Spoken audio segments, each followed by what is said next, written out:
मैं doctor HMP Singh हूँ और प्रोफेसर ऑफ मेडिसिन हूँ और एकेडमिक डीन हूँ अमलतास यूनिवर्सिटी में। इससे पहले मैंने विदेश में बहुत से वर्ष काम किया है और मैं MD और PhD हूँ और मैंने अमेरिका और इंग्लैंड में भी ट्रेनिंग प्रोग्राम किया है। उससे पहले मैं यूरोपियन यूनिवर्सिटी में था और 40 साल से मेरा मेडिसिन के अंदर अनुभव है। ये दिल्ली मेडिकल सेंटर हमने स्थापित किया है, जो कि हमारी ये संस्था है जिसमें पॉलीक्लिनिक है और हमारा टारगेट है कि इंडिया में अभी हार्ट की जो प्रॉब्लम है, वॉल संबंधित प्रॉब्लम्स हैं जिनको कि प्रिवेंट किया जा सकता है, उसको हम प्रिवेंशन के लिए एक मुहिम चलाना चाह रहे हैं जिससे कि वो अर्ली डायग्नोसिस हो। ये बच्चों के अर्ली एज में शुरू हो जाता है, गला ख़राब होने से, उसके बाद में जोड़ों में दर्द हो जाता है और उसके बाद ये जब मैनिफेस्ट होती है हार्ट में तब तक 20 साल का हो जाता है, 15 साल का गैप हो जाता है, जिसको हम रूमेटिक कार्डाइटिस बोलते हैं। अगर वो वॉल संबंधी बीमारियों को अर्ली डायग्नोसिस कर दें, सोर थ्रोट स्वैब का कल्चर करें और बराबर तरीके से इलाज करें तो इसको रोकथाम की जा सकती है। तो हमने ये मुहिम चलाई है कि हम हर महीने एक कैंप करते हैं, उसके अंदर अवेयरनेस प्रोग्राम करते हैं, बच्चों के अंदर हम परीक्षण करते हैं जिससे कि अगर हमको कोई उसके सिम्टम मिलते हैं तो हम उसका कंप्लीट थॉरो चेकअप कराते हैं। तो हम चाहते हैं कि एक पैथोलॉजी लैब भी हमारे साथ जुड़े। जनरल प्रैक्टिशनर को अवेयरनेस की बहुत ज़्यादा ज़रूरत है कि वह पर्टिकुलर टाइप का जो स्ट्रेप्टोकोकस HLA B27 का बैक्टीरिया है, अगर उसका गले में प्रवेश करता है तो उसको आगे हम प्रिवेंट किया जा सकता है। अभी कौन से स्कूल में आप कैंप लगा चुके हैं? अभी हमने अलग अलग कैंप छोटे छोटे स्तर पे किया था। अभी हमने सरस्वती बाल जो मंदिर है, इनका काफ़ी सारे स्कूल हैं, तो इंदौर में 26 स्कूल हैं, तो ये हमारे साथ सहयोग करने को तैयार हुए हैं। तो हमने इनके साथ पहला कैंप है। इससे पहले हमने गोल्डन लिटिल एंजल स्कूल है, उसमें कैंप किया था और फिर हमारा सेव योर हार्ट करके कैंप था, पिछले साल भी हमने किया था गुरु नानक जयंती के उपलक्ष्य में। तो इस वर्ष भी हम गुरु नानक जयंती के उपलक्ष्य में लायंस क्लब के साथ हमारी बातचीत चल रही है कि अवेयरनेस प्रोग्राम में सहयोग करें। सभी बच्चों की जांच कर रहे हो? जो यंग बच्चे हैं जहाँ पे हमको जल्दी ये बीमारी पकड़ने की उम्मीद है वो, और साथ में हम आई का हमारे साथ राजस हॉस्पिटल और रोशनी आई जो है वो लोग जुड़े हुए हैं। तो बच्चों में आँखों की समस्या के लिए भी उनका स्क्रीनिंग हो जाता है और रूमेटिक कार्डाइटिस के लिए भी स्क्रीनिंग हो जाता है। इसके अलावा अगर कोई अस्थमा की शिकायत है तो हमारे बच्चों के विशेषज्ञ हैं, कोई यंग लड़कियां हैं उनकी अगर कोई मेंस्ट्रुएशन की संबंधित कोई प्रॉब्लम्स होती हैं तो हमारे पास लेडीज़ विशेषज्ञ भी हमने साथ में रखे हुए। तो ये एक तरीके से हम मिशन के तौर पे ले रहे हैं कि जिससे कि हम ज़्यादा से ज़्यादा स्कूलों को और लोगों में अवेयरनेस आए, जनरल प्रैक्टिशनर्स को बगैर आइसोलेट करे बैक्टीरिया कोई भी एंटीबायोटिक नहीं देनी चाहिए। अगर वो सही तरीके से डायग्नोसिस करेंगे तो ये बीमारी को आने वाले 5-10 सालों में on the face of India हम रीरेडिकेट कर सकते हैं। तो इसको गवर्नमेंट ऑफ इंडिया को भी प्रायोरिटी पर लेना चाहिए कि जितने भी बच्चे गला ख़राब लेके आते हैं उनमें अगर वो पर्टिकुलर बैक्टीरिया है जो कि हार्ट को इन्फेक्ट करता है तो उसका प्रॉपर डायग्नोसिस हो जाए, उसके प्रिवेंटिव मेथड्स हैं और वो अगर हमने प्रिवेंटिव मेथड्स फॉलो करी तो वालुला हार्ट डिजीज़ को इरेडिकेट किया जा सकता है, जो कि एक बार हो जाती है तो वॉल रिप्लेसमेंट कराने के बाद भी उसकी आयु जो है पेशेंट की 40 से 45 साल तक ही रहती है और हार्ट फेलियर से उनकी मृत्यु हो जाती है। तो वाई नॉट प्रिवेंट इट। तो प्रिवेंशन जो है, हम जो सेव योर हार्ट करके हमने मुहिम चलाई है वो हमको प्रैक्टिस करना है। तो मेरी इच्छा है कि आप जो जनप्रतिनिधि है और जो मीडिया वाले हैं इसको प्रोपोगेट करें, जिससे हम लोग इस सब मिल के इस बीमारी पे काबू पा सकें। धन्यवाद। बताइए संदर कि आप बच्चों के लिए कर रहे हैं, मैंने ये कैंप लगा के बच्चों का इलाज किया जा रहा है, मेरी सामाजिक सेवा की जा रही है। एक और एक साइलेंट काम होता है, इससे लेकर क्या कहना चाहिए आपको? साइलेंट वाला काम जो है जो बच्चों की जान, वो तो देखिए अनफॉर्चुनेट है कि दवाइयों की रेगुलेटरी बॉडीज़ जो है उनको इस चीज़ पे ध्यान देना चाहिए। बैचेस बगैर आपने रैंडम चेक करे कोई भी बैच रिलीज़ नहीं की जाती। अगर वो कहीं ना कहीं लैप्सेस तो हुआ ही है तो उसकी प्रॉपर जांच होनी चाहिए, और उसके बाद ही ये किसी भी व्यक्ति को जिम्मेदार तभी ठहराया जाए जब उसके अंदर पता लगे कि हाँ ये इसकी गलती है। Right from the manufacturing level to the analytical labs and to the quality assurance, हर लेवल पे इसकी जांच होनी जरूरी है। सावधानी का संदेश देना चाहेंगे आगे ऐसी घटना नहीं ना हो, आगे जाके बच्चों के फ्यूचर के साथ खिलवाड़ ना हो, इस बारे में क्या कहना चाहेंगे? देखिए सिंपल सी बात है कि हर आदमी है जो जिम्मेदार है स्वास्थ्य के लिए, उसको अपना कार्य जो है ईमानदारी से जिम्मेदारी से करना चाहिए।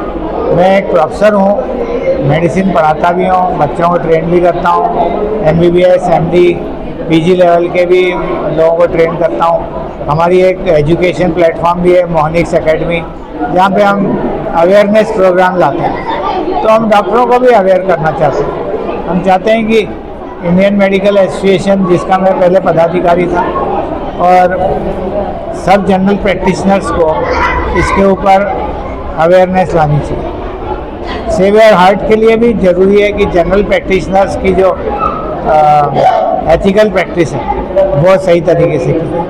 सर कुछ स्कूल वाले अगर आपसे मिलकर कुछ कैंप का आयोजन करना चाहते हैं, आप संपर्क कर सकते हैं। दिल्ली मेडिकल सेंटर 59 गीता नगर में है, और आप मेरे से प्रोफेसर डॉक्टर HMP सिंह से संपर्क करिए, और हम लोग अपनी तरफ से पूरा सहयोग करते हैं। हमारे पास एक टीम है जो साथ में हमारे साथ सहयोग करती है, और हम ये सारे कैंप निःशुल्क करते हैं। किसी भी प्रकार का कोई चार्ज नहीं होता। पैथोलॉजी में हम 50% तक डिस्काउंट दे देते हैं, और जो भी एडल्ट भी हैं अगर वो हमारा ये ब्रोशर लेके आते हैं, जो हमने आज अभी कम से कम 1000 ब्रोशर बांटे हैं, तो ये 1 महीने तक वैलिड है फ्री टेस्टिंग के लिए और ट्रीटमेंट। 1 महीने तक मेरी भी निःशुल्क सेवा ले सकते हैं। तो ये हमारा एक मुहिम है, और मैं चाहूँगा कि आप लोग इसमें सहयोग करें और ज़्यादा से ज़्यादा लोगों को इसमें जोड़ने की कोशिश करें। मेरा पूरा नाम है डॉक्टर हरमोहन पाल सिंह। मैं MGM मेडिकल कॉलेज का ही छात्र था। मैंने MBBS किया है, MD मेडिसिन किया है, PhD किया है लेज़र चिकित्सा में। मेरा पहला PhD हूँ पूरे देश में, और लेज़र चिकित्सा के संस्थान के ऊपर भी हमारा कार्य चल रहा है अमलतास यूनिवर्सिटी के साथ में सहयोग के साथ। और हमारा FRCP मैंने किया है इंग्लैंड से, और एजुकेशन की फेलोशिप की अमेरिका से। और मैंने 40 साल का मेरा अनुभव है। पहले मैं royal college of surgeons Ireland में कोलमपुर कैंपस में था 15-17 साल, और अभी हिंदुस्तान में आने के बाद मैं इंदौर मेरा गृह नगर है, और मैं यहाँ पे 50 साल से ज़्यादा हो गए मुझे यहाँ रहते। ये दिलदीप डॉक्टर हरमोहन पाल सिंह ने करवाया हुआ कैंप है, जो कि स्कूल हेल्थ के लिए बहुत अच्छा है। लड़कियों को जो छोटी मोटी प्रॉब्लम्स रहती है, मैं एज ए गायनेकोलॉजिस्ट मैं उन्हें हेल्प कर सकती हूँ। इस उम्र में काफ़ी बदलाव होते हैं लड़कियों में, जिसको हम ज़्यादा अच्छे से समझा सकते हैं लड़कियों को। फिर छोटी मोटी प्रॉब्लम रहती है जो मेल डॉक्टर्स को नहीं बता सकते, वो हम स्कूल में आके लड़कियों को उनकी जो तकलीफ़ें हैं वो पता कर सकते हैं। तो ये कैंप तो बहुत ही अच्छा है, इससे स्कूल के बच्चों को बहुत फ़ायदा होगा। फिर अर्ली हार्ट डिसीजेस वगैरह जो है वो भी पता चल जाते हैं, क्योंकि कोई कोई को थोड़ा माइल्ड रहता है तो उनको पता ही नहीं चलता है, तो इसमें आपको पता चल सकता है। मैं डॉक्टर नूतन कुलकर्णी, मेरा जवाहर मार्ग यूनिक हॉस्पिटल में मैं काम करती हूँ, प्लस मैं सेवा सरदार नगर में मेरा क्लिनिक है। अगर कोई बच्चे अगर कोई स्कूल वाले अगर आपसे संपर्क करना चाहे इस तरीके की कैंप के लिए, तो कहाँ 311 सेवा सरदार नगर, बड़ी ग्वालटोली के यहाँ आता है ये। सेंट पॉल हाई स्कूल के पास है मेरा रेसिडेंस, वहीं पे मैं सुबह 10 से 11 रोज मिलती हूँ। और लोग जानते ही हैं कि जो डॉक्टर राजीव चौधरी सर का राजस हॉस्पिटल जो है, राजस आई एंड रेटिना सेंटर इंदौर में, ये लगभग 30 से 35 वर्षों से लोगों को सेवा दे रहा है। और इसी से सानिध्य में हमारे कुछ और नए सेंटर भी ओपन हुए हैं जो रोशनी के नाम से हैं। वे भी लगभग 10 से 15 वर्षों से लगातार इस दिशा में कार्यरत है और सेवा कर दे रहे हैं। तो ऐसे इस प्रकार के हम विद्यालयों में बच्चों के और शिक्षक शिक्षिकाओं की लगातार आई चेकअप करते रहते हैं, क्योंकि आज के समय में हम लगातार स्क्रीन टाइमिंग और प्रॉपर न्यूट्रिशन के न होते हुए नेत्र से संबंधित बहुत सारी समस्याओं से जूझते रहते हैं। तो समय समय पर इन समस्याओं को जानना और इनके उपचार को शुरू करना बहुत अनिवार्य होता है। तो इसी जागृति के लिए हम लोगों ने यहाँ पर सरस्वती शिशु मंदिर साईनाथ कॉलोनी में आज कैंप लगाया है, दिलजीत मेडिकल सेंटर के सानिध्य में। आपका शुभ नाम? विजय शर्मा। एक बात बताइए सर, जो आजकल बच्चे मोबाइल ज़्यादा चलाते हैं, हाँ, तो कहीं ना कहीं देखने में आता है कि पेरेंट्स की भी नहीं सुनते बच्चे। मान लीजिए पेरेंट्स अगर चिल्लाते हैं, मना करते हैं, तो बच्चे रात को मोबाइल उठा चला लेते हैं। तो इस विषय में कोई एक दिशा निर्देश पेरेंट्स को या बच्चों को गाइडलाइन की, क्योंकि बच्चों को आप समझाएंगे, बच्चे समझते नहीं, तो पेरेंट्स को गाइड करना पड़ेगा इस मामले में। थोड़ा बताइए कैसे क्या करें। और किसी बच्चे ने आके जलन मारती है तो क्या मतलब प्राथमिकता क्या रहेगी स्टडी की? देखिए, जहाँ तक मोबाइल का सवाल है तो बच्चे हर चीज़ का अनुसरण करते हैं। अनुसरण करना मतलब जो दूसरों को करते हुए देखते हैं वो उसी को अच्छा मानते हुए स्वयं वैसा करने का प्रयास करते हैं। अब अगर पालक या उनके साथ के जो जन हैं वो लोग उस बच्चे के सामने अगर मोबाइल का लगातार उपयोग कर रहे हैं तो बच्चा समझता है कि ये बहुत उपयोगी चीज़ है, मुझे भी ये उपयोग करना चाहिए। ठीक है, धीरे धीरे करके वो उसका एडिक्टेड हो जाता है। अच्छा, इसमें आजकल यूट्यूब की रील्स और बाकी बहुत सारी चीज़ें ऐसी होती है जिसमें लगातार आँखें उपयोग में आती है, तो उससे बहुत सारी नेत्र संबंधित समस्याएं और मानसिक समस्याएं तक उत्पन्न हो जाती है। तो बच्चों के सामने अगर आप स्वयं मोबाइल का उपयोग कम करेंगे तो बच्चे भी कम करेंगे। अब दूसरा ये है कि बच्चों में छोटी छोटी समस्याएं आती है, आँखों में जलन होना, ठीक है, और बहुत जल्दी आप देखिए उनको विज़न की प्रॉब्लम आ जाती है। तो इसका प्रमुख कारण ये है कि बच्चों को प्रॉपर न्यूट्रिशन नहीं मिलता है। प्रॉपर न्यूट्रिशन, क्योंकि नेत्र और ब्रेन दो ऑर्गन हमारे ऐसे होते हैं जो 24 घंटे लगातार स्टैंड बाय पर रहते हैं और काम करते रहते हैं। तो इन्हें लगातार न्यूट्रिशन की आवश्यकता होती है। न्यूट्रिशन मतलब जैसे अगर आप किसी चीज़ को चला रहे हैं तो उसे ऊर्जा की आवश्यकता होती है ना, वैसे अगर आप उसे पर्याप्त ऊर्जा नहीं देंगे तो वो धीरे धीरे करके क्या होने लगते हैं, वीक होने लगते हैं और फिर उसके सिम्टम दिखाई देते हैं। ठीक है, तो इन्हीं सब चीज़ों को देखते हुए आप जो नेत्र संबंधित जो प्रॉपर न्यूट्रिशन है वो आपके पास के नेत्र चिकित्सालय या अपने डॉक्टर, पेडिट्रिशियन, किसी से भी आप लिखवा सकते हैं और उस प्रकार का न्यूट्रिशन आप दीजिए। और न्यूट्रिशन का मतलब केवल दवाइयाँ या सप्लीमेंट नहीं होता है। न्यूट्रिशन का मतलब होता है जो हरी सब्जियाँ हैं, जो प्रॉपर भोजन होता है, जो हमारी भारतीय पद्धति में हम लोग खाते हैं, उन्हें आप प्रॉपर तरीके से समय समय पर उसे दीजिए। सर, स्कूल में जो कैंप लगा रहे हैं यहाँ पर, कोई स्कूल वाले इस टाइप के कैंप का आयोजन करना चाहते हैं आपसे मिलकर, तो कहाँ संपर्क कर सकते हैं आपसे? जी, दरअसल मैं मार्केटिंग में रहता हूँ और राजस आई एंड रेटिना सेंटर जो हमारे ढक्कन वाले कुएं के पास में है, वहाँ पर आप आकर के विजय शर्मा के नाम से आप मेरा नाम से संपर्क कर सकते हैं, क्योंकि मैं इस प्रकार की गतिविधियाँ लगातार करते ही रहता हूँ। या आपका उद्देश्य क्या है, मतलब इसी गतिविधि करने का? जैसे कि आज के टाइम में कोई व्यक्ति सोशल सर्विस करने में सोचते हैं, आगे नहीं आते, इस बारे में क्या कहना चाहेंगे ऐसे लोग?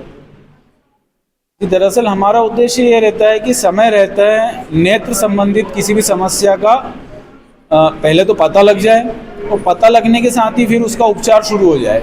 और ये जितनी कम उम्र में शुरू हो जाएगा उतनी जल्दी रिकवर हो सकता है। तो यही हमारा प्रमुख उद्देश्य है कि कम से कम उम्र में ही अगर नेत्र संबंधित किसी प्रकार की समस्या का जो पहले तो पता लग जाए और फिर उसका निदान हो जाए, तो भविष्य में क्या है कि उसे बहुत ज़्यादा कठिनाइयों का सामना नहीं करना पड़े। सर, आपके रोशनी आई क्लिनिक में आँख का ऑपरेशन भी होता है? बिल्कुल होता है। हमारे यहाँ रेटिना, ग्लूकोमा, इन सभी प्रकार की जितनी भी प्रकार की आँख से संबंधित सर्जरी है वो सारी हमारे यहाँ होती है। और लगभग मालवा और पूरे निमाड़ के क्षेत्र के अंदर आप किसी से पूछ सकते हैं। डॉक्टर राजीव चौधरी सर जो हैं वो लगभग 73 ईयर ओल्ड है। इसका क्या चार्ज है? ये सर यह संस्था विद्या भारती द्वारा संचालित सरस्वती शिशु मंदिर है। हमारे पूरे देश भर में लगभग 30,000 विद्यालय चलते हैं और हम बच्चों के शिक्षण के साथ उनका स्वास्थ्य और संस्कार 2 विषयों को प्रमुखता से ध्यान में रखते हैं। इस दृष्टि से प्रतिवर्ष हम स्वास्थ्य संस्थाओं के माध्यम से इस विद्यालय में स्वास्थ्य कैंप करवाते हैं। उसी पर्पज से, उसी कड़ी में इस वर्ष हमारे बीच यह जो स्वास्थ्य संस्था है डॉक्टर सिंह के द्वारा हमारी ओर प्रपोजल आया था, तो भैया बहनों में अवेयरनेस कैसे हो और वो अपने स्वास्थ्य के प्रति जागरूक कैसे हो, स्ट्रेस कैसे कम हो उनका, इस उद्देश्य को लेकर उनके द्वारा एक सेशन भी लिया गया। उस सेशन में उन्होंने भैया बहनों को बहुत सारी उपयोगी जानकारी दी। इसके पश्चात सभी का शैक्षिक के साथ स्वास्थ्य परीक्षण किया, जिसमें बालक बालिकाओं में यदि किसी प्रकार की कोई कमजोरी है, वीकनेस है, कोई प्रोटीन्स विटामिन की कमी है और किसी प्रकार का कोई ऐसा दिखाई देता है, आँखों में कोई परेशानी है, हाथों पैरों में कोई दिक्कत है या वीकनेस आती है, तो उसके लिए क्या क्या उपयोग हो सकते हैं। साथ ही उन्होंने आग्रह किया है कि हम इस प्रकार का सहयोग हमेशा करेंगे और किसी बालक बालिका में यदि यह समस्या कोई ज़्यादा आती है तो भविष्य में वो अपनी संस्था के माध्यम से उनका जहाँ क्लिनिक है वहाँ उनका आगे का भी पूरा उपचार निःशुल्क करेंगे। तो उनका इस कार्यक्रम में आने के लिए, यहाँ हमारे विद्यालय के भैया बहनों को लाभ देने के लिए मैं धन्यवाद ज्ञापित करती हूँ। साथ ही मेरी अपेक्षा है कि वो हमारी संस्था और ऐसी जो अन्य सामाजिक संस्थाएं हैं या शासकीय विद्यालय है जहाँ वास्तव में समाज का ऐसा वर्ग पड़ता है जो इन सुविधाओं को अधिक धन के कारण या पैसा ना होने के कारण उसका लाभ नहीं ले पाते, उनको यह स्वास्थ्य सुविधा मिले और वो भी भविष्य में एक अच्छे संस्कार और स्वास्थ्य के साथ देश के नागरिक बने और स्वस्थ रहकर भविष्य में वो हमारे देश की सेवा कर सकें, अपने समाज को आगे बढ़ा सकें, परिवार में जिम्मेदारी निभा सकें। इसी आशा के साथ हम बच्चों को स्वास्थ्य परीक्षण वर्ष में करवाते हैं। और आपका शुभ नाम? मैं संगीता चौहान, प्राचार्य सरस्वती शिशु मंदिर साईनाथ कॉलोनी, इंदौर।